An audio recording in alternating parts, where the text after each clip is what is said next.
Ready. আসসালামু আলাইকুম রহমতুল্লাহ। আজকে আমাদের ৮ নং সরকারিয়া ইউনিয়নের বর্তমান অবস্থা দেখতেছেন, কি অবস্থা ভয়াবহ, একদম বন্যার পরিস্থিতিতে আমরা পড়ে গেছি। আমরা আসলে ২৪-এ যে বন্যাটা দেখলাম ওটা হয়তো কিছুদিন ১৫ দিন বৃষ্টি হওয়ার পরে বন্যা হয়েছিল।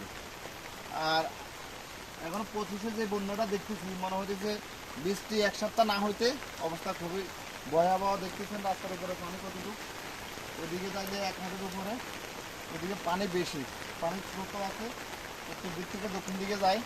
তো মোটামুটি কিছু ইট ফালানো হয়েছে।